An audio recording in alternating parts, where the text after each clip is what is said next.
Let's go to the Tom's River Volkswagen Sports Hotline and welcome into the locker room from the Philadelphia Daily News, Marcus Hayes. What's up, Marcus?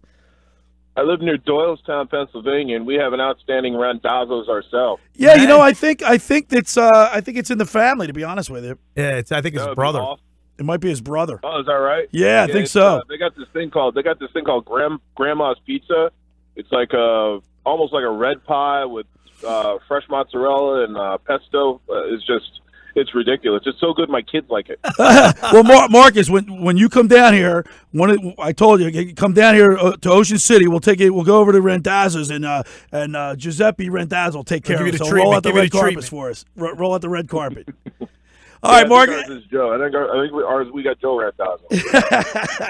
All right, Marcus. We haven't talked to you in a little while. A lot of stuff is going on, and I follow you in the Daily News, and it's too cool too. Like when I'm in my car and I'll catch a press conference, and of course I know your voice right off the bat, and I'm like, yeah, Marcus, give it to him. Get us the truth. But Marcus, what are you talking about? What are you guys talking about? The tone of my voice. That doesn't make any sense. You got a distinctive voice. Yeah, Billy thinks he's going to get you to be able to tell you his secrets, how you get the info. He thinks he's going to get it out of you. No, my one question, Marcus, is you're there in the locker room. You cover the team. You're at all the press conferences. My question was, obviously when you write articles, you want to give your readers as much insight as possible. But who is the most candid player that's in the locker room for you? Who can you rely on for a story, or maybe give you some information? You know the answer to this. Wait. Or maybe give you some information that you would. Lane Johnson Lane Johnson is a, what do you call it? Not only a chronic truth teller, but he can't help himself. He just trips over himself. He can't lie. He had a media boycott last year, like when they were. Well, that lasted for 2 games? It lasted like a minute and a half. Yeah. I mean, it was ridiculous. It was just like, yeah, he tells the truth quite a bit. Jason Kelsey's real good too. But offensive linemen, and this is the dirty little secret about football. Not only are offensive linemen probably the most honest players on any team, they're also the smartest players on most teams. Oh, yeah. As a position group, they're the smartest guys. Even including quarterbacks. I mean, quarterbacks have to be able to absorb a lot of information and act on it and that sort of thing. But I mean, the people you have interesting political discussions with, the people you have interesting hobby discussions with, invariably are offensive linemen. So who gives you what Eagle gives you a story like say Lane Johnson? No. Well, can I finish my point, Bob? Right. What guy would give you a story? What guy would talk to you, say like off the record, that you necessarily can't print something? Well, that's kind of a. Or you can't even tell me that. No. I would never take any. I hardly ever take anything off the record. I'll always tell a guy, if you're talking to me, you're talking to me. I don't need this off the record stuff, because then you got to go. It's useless unless I can go to another person and get it on background and get it on the record. So that's kind of where I stand with a lot of guys with truly off the record stuff. But for background stuff, I mean, really, I got probably a guy at every position. Because I've been with the league, with that team, around that team so long, and there's probably 10 or 15 guys around the league. I came into the league in 1990 with Marv Levy, so I got connections back from the Buffalo Bills. Wow. So it goes back a long way. I mean, I think the first time I met Tom Donahoe, who works with the Eagles now, was when I was covering the Bills. I don't remember the exact context of the meeting, but I believe that's the first time I met him and Ron Wolf, the former general manager of the Green Bay Packers. They won't remember those meetings, but I remember them because, at that point, I don't think Tom Donahoe was running anything at that point, but Ron Wolf certainly was. So, it goes really deep. There's not one guy. I mean, Malcolm Jenkins is a pretty honest guy, a pretty forthcoming guy, and I've had lots of conversations with him that kind of turned out to be off the record because we were just talking. You know what I'm saying? Right. So, in a long-winded, way to answer that, there's probably one or two guys at every position that I could go to personally, and that's true of most guys who are around the team a lot. Paul Domowich, Les Bowen, Zach Berman, Jeff McClain. We all have guys that, and you've been around for a long time, and the guys trust you. Build up a certain amount of trust with you guys too. Right. I mean, there is a certain amount of equity and they know that they can tell you stuff, and you know that it'll hurt them, and you can protect them, so they don't have to like bend over backward. And sometimes they'll say something, and you'll say, "Listen, that's pretty inflammatory. Are you sure you want that to be out there?" Okay, yeah, right, okay. Sometimes they'll say, "Well, you can use it as background, or don't quote me." Sometimes they'll be like, "No, I want that out there. I want my name on it because I'm sending a message here." So, obviously, following you in the Daily News, you wrote a couple headlines, headlines of the birds of a feather flock together, and this team gel. When did you see this team?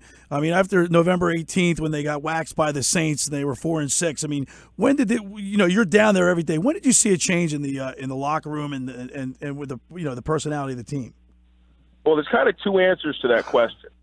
The big change came in 2016 after Rodney McLeod and Zach Ertz backed away from contact at Cincinnati.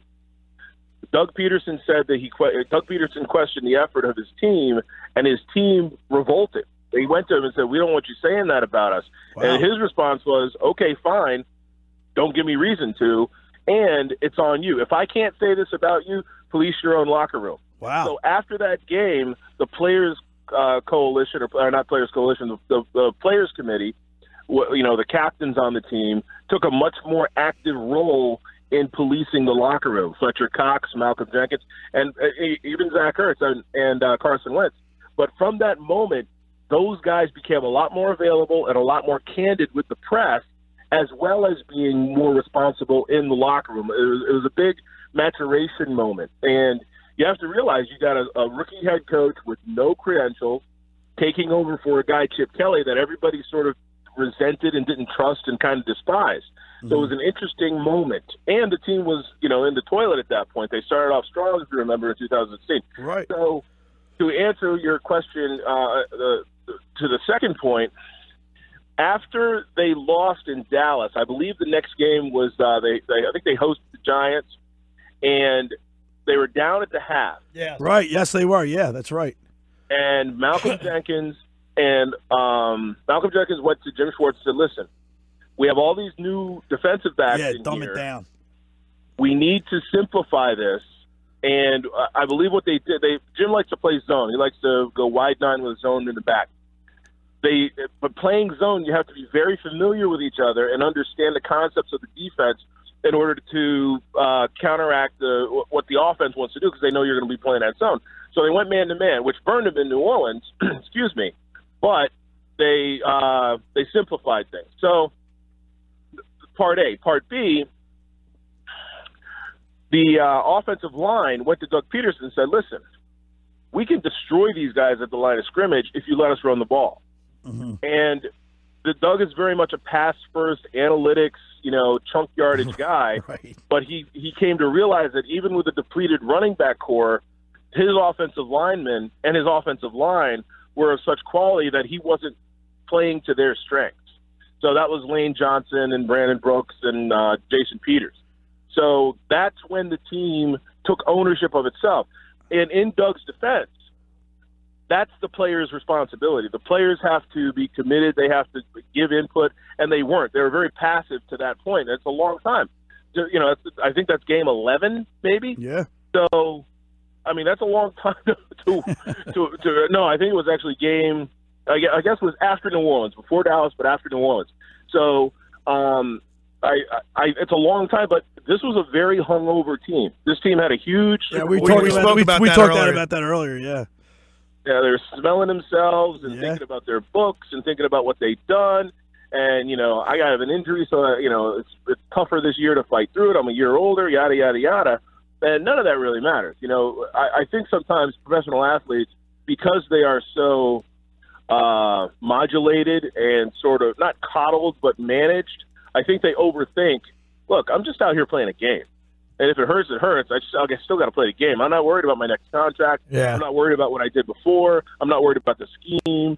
I'm worried about playing this play in front of me and then the next play in front of me. Hey, Marcus. And only those things. Hey, Marcus, how come that doesn't happen to the Patriots? You know what I mean? You know why? And it does. They're a notoriously slow-starting team. They really are. If you look at their early season records after they go deep into the playoffs, they start slow too. there's a couple of reasons. Right. I mean, it's an extra 2 or 3 weeks. Right. So whatever surgeries you have, whatever rest you have, whatever off-season program you have, you're going to be 2-3 weeks behind, a month behind. And if you succeed, you're probably going to spend a week or two reveling in your success. So Sure. you're probably a month or It's human 5 nature. weeks behind. Exactly, and you need the extra rest. You need the extra rest. My contention is, if you play 19 games, then you need an extra 3 weeks rest or 4 weeks rest above and beyond everybody else. We're talking with Mark. Not only are you cutting it off the front end, you're cutting it off the back end. We're talking with Marcus Hayes of the Philadelphia Daily News. And Marcus, we saw Doug Pederson get a little chippy too in the press conferences towards the middle of the year. They were going through all that adversity, and he was getting a little testy with you guys.